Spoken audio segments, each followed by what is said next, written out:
بالله من الشيطان الرجيم.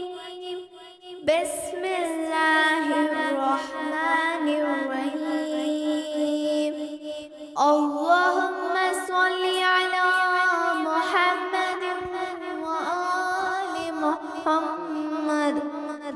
اللهم لا توقسني فيه بالعثرات وأعقلني فيه من الخطايا والهفوات، ولا تجعلني فيه غرازا للبلايا والآفات، بعزتك يا عز المسلمين، برحمتك يا أرحم الراحمين.